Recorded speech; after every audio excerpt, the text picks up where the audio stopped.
赶紧走！喂喂喂！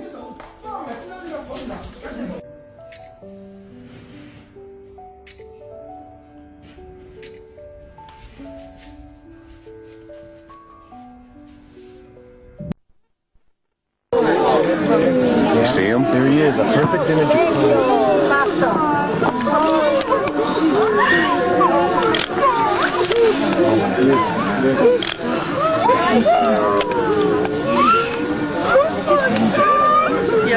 He's bleeding.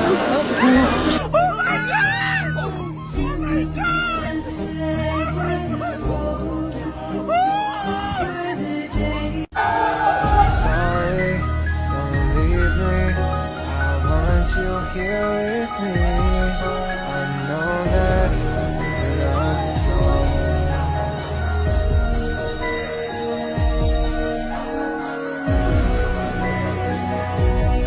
A miraculous phenomenon in the sky over Jerusalem was caught on video on Saturday, October 15th, one day after 70 world leaders attended the funeral of Shimon Peres. Is this prophecy, or is it manufactured? Witnesses in the Holy City are claiming to have seen none other than Jesus Christ himself standing in radiant glory alongside angels. This miraculous sighting has sparked waves of wonder and speculation across the globe. But what makes this divine event even more remarkable is its perfect timing with an equally astonishing discovery. Just recently, scientists in Israel uncovered an ancient inscription beneath Jerusalem, believed to date back to the time of King Hezekiah, over 2,700 years ago. This inscription contained what is now recognized as the oldest known Bible verse, a fragment of scripture that had been hidden beneath the earth for millennia. The discovery was monumental. But what has truly stunned the world is how this ancient text aligns with the miraculous appearance of Jesus in Jerusalem now. This is quite a discovery. Fragments of a biblical text were found at the Holy of Holies, where the Dead Sea Scrolls are kept. This is Isaiah 53 in Hebrew.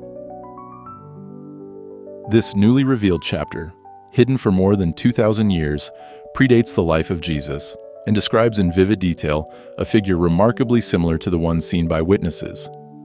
The description, long thought to be lost to history, foretells a radiant presence accompanied by angels appearing in the holy city, a prophecy now seemingly brought to life before our very eyes.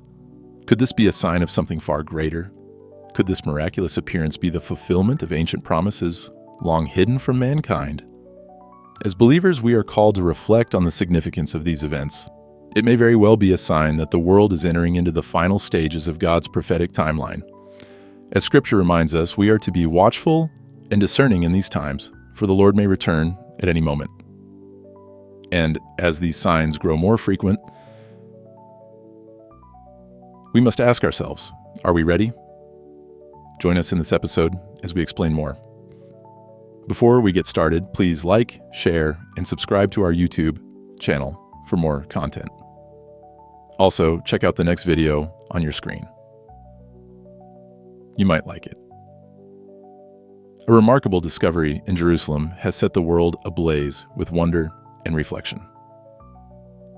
Archaeologists uncovered ancient scrolls dating back over 2,000 years, found sealed in an ark buried in a moat near the Temple Mount. These scrolls are not just artifacts of historical significance, but are believed to hold spiritual relevance that resonates with current prophetic events. This discovery was made possible through advanced scientific techniques that allowed researchers to carefully extract the ark from its resting place, preserving the fragile scrolls within. The initial findings suggest that these ancient texts may predate the birth of Jesus Christ, potentially offering new insights into the spiritual landscape of the era. Remarkably, some scholars have already noted parallels between the content of the scrolls and descriptions of divine events currently unfolding in Jerusalem, where witnesses recently claimed to have seen Jesus Christ standing in radiant glory, accompanied by angels. The timing of this discovery, aligned with the miraculous appearances in the Holy City, has led many to believe that we are living in a critical period of spiritual significance.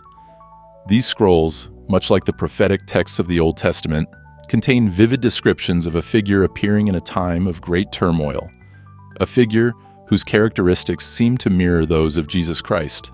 Early analyses of the scrolls have even revealed passages that describe a divine figure arriving in Jerusalem during an era of global unrest, words that echo the current state of the world with its wars, natural disasters, and social upheavals.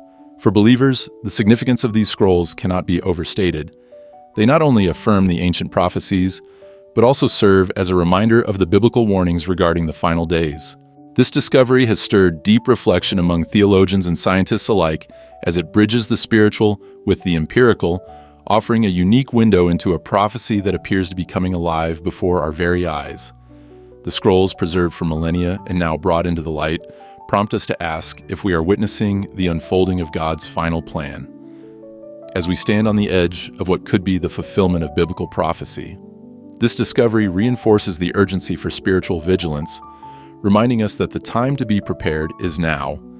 The sun will be turned to darkness and the moon to blood before the coming of the great and dreadful day of the Lord. And everyone who calls on the name of the Lord will be saved, for on Mount Zion and in Jerusalem there will be deliverance. Joel 2:31.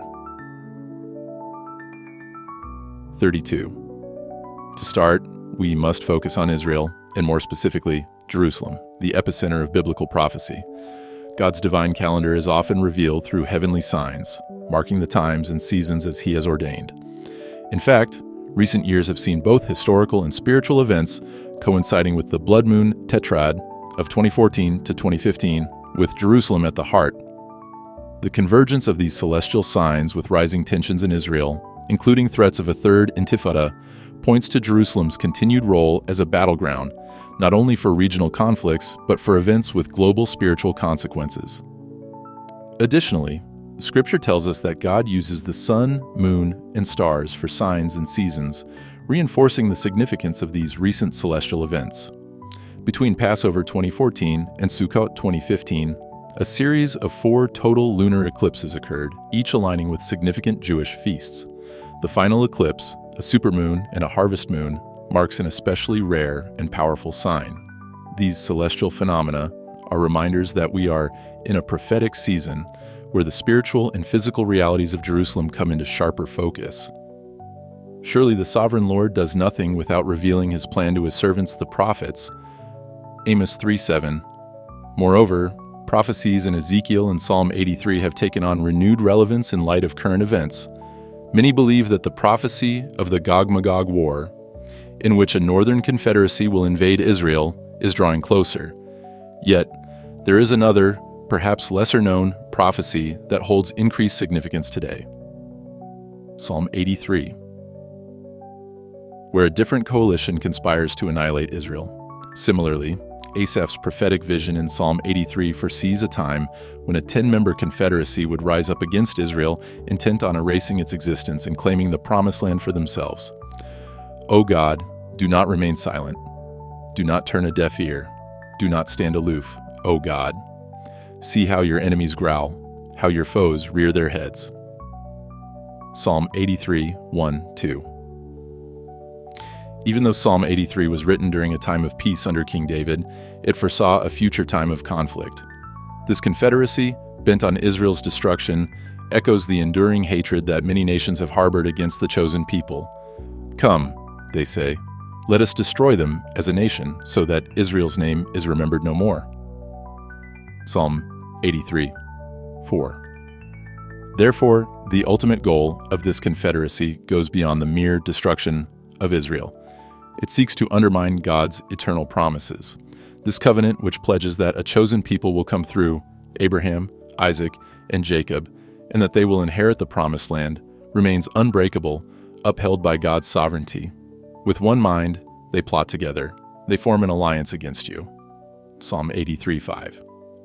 The Confederacy's motives go beyond territorial conquest.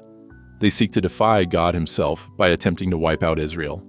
They hope to undermine the credibility of God's promises, particularly the Abrahamic covenant, the Davidic covenant, and the New Covenant, all of which confirm God's eternal relationship with His people. The Lord appeared to Isaac and said, "For to you and your descendants I will give all these lands and will confirm the oath I swore to your father." Abraham, I will make your descendants as numerous as the stars in the sky, and will give them all these lands, and through your offspring, all nations on earth will be blessed. Genesis 26:2-4. However, no human coalition can thwart God's eternal covenant with Abraham and his people. God's covenant with Abraham is eternal and unconditional, standing firm despite Israel's past.